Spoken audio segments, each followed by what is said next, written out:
سوال یہاں پر یہ میں سمجھتا ہوں آخری سوال ہے، یا اجازت اگر ہے ٹرسٹیوں کی طرف سے جیسی بھی اجازت ہو اتنا وقت مل جائے گا. وقت ایک سوال اور زیادہ نہیں، کیونکہ نماز کا بھی وقت ہو رہا ہے اور اذان کا وقت ہے، تھوڑا ہم اس کو 5 منٹ اور بڑھا سکتے ہیں.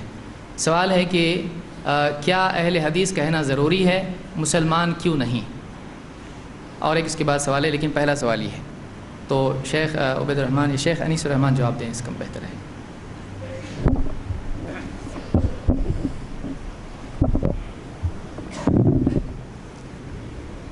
بسم اللہ الرحمن الرحیم. قرآن مجید میں ہے فَاسْأَلُوا أَهْلَ الذِّكْرِ إِن كُنتُمْ لَا تَعْلَمُونَ. جو نہیں جانتے ہیں وہ پوچھتے ہیں تو ان کو بتانا آسان ہے، جو جان کر پوچھتے ہیں ان کو بتانا بڑا مشکل ہے نا.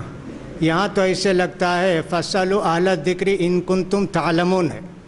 جانتے ہو تو اپنا علم بٹھاؤ، جانتے ہو تو پوچھو. ایسے اس کو سوال تعجیز کہتے ہیں. یہ سوال جائز نہیں.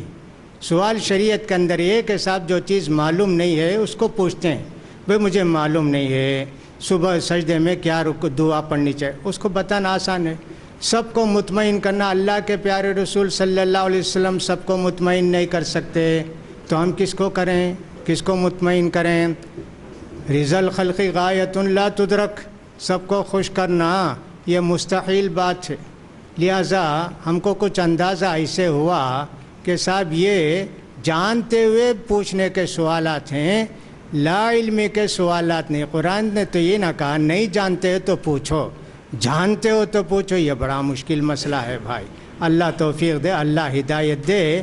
کتاب و سنت کو پڑھیں، دل کے صاف رکھ کے اور تعصب کے عینک نکال کے ان کے ہر سوال کا جواب کتاب و سنت میں مل جائے گا، حدیث میں مل جائے گا کہ نماز کیسی، روزہ کیسے، کس کی اتباع کرنی چاہیے، کس کی تقلید کرنی چاہیے، کس کی بات، ساری چیزیں ہیں نا جی قرآن کے اندر.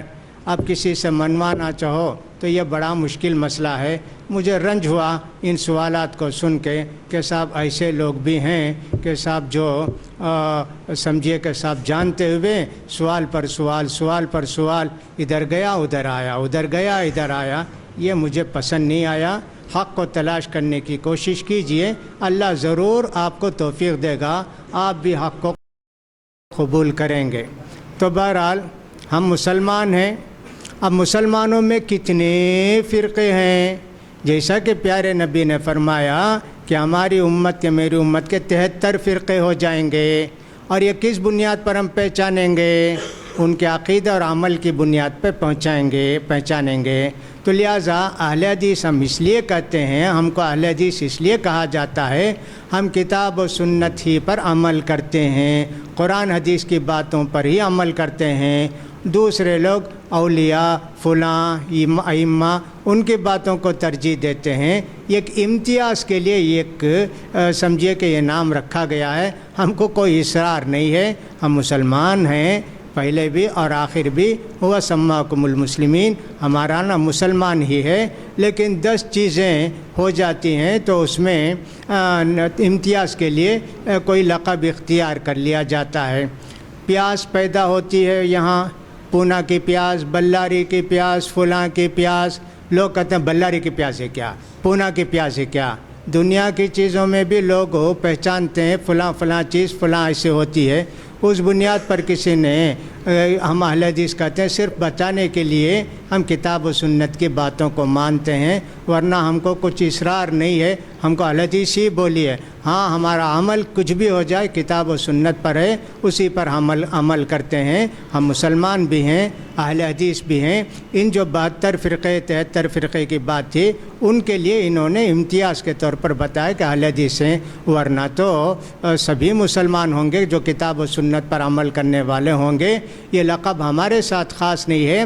ہر وہ آدمی جو کتاب و سنت پر عمل کرتا ہے انشاءاللہ وہ اہل حدیث ہے، چاہے اس جماعت کی طرف اپنے آپ کو نسبت کرے یا نہ کرے.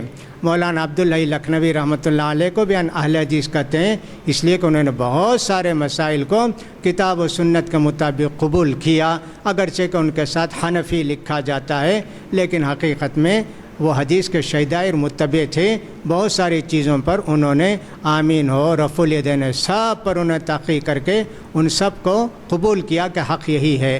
لہٰذا ہم مسلمان بھی ہیں، اہل حدیث ہیں، اور اہل حدیث امتیاز کے لیے یہ لقب ہے، سوائے ہم اسلام کا انکار نہیں کرتے ہیں، مسلمانوں میں نہیں ہیں، آپ مسلمانوں میں نہیں، ایسے نہیں سمجھتے ہیں انشاءاللہ۔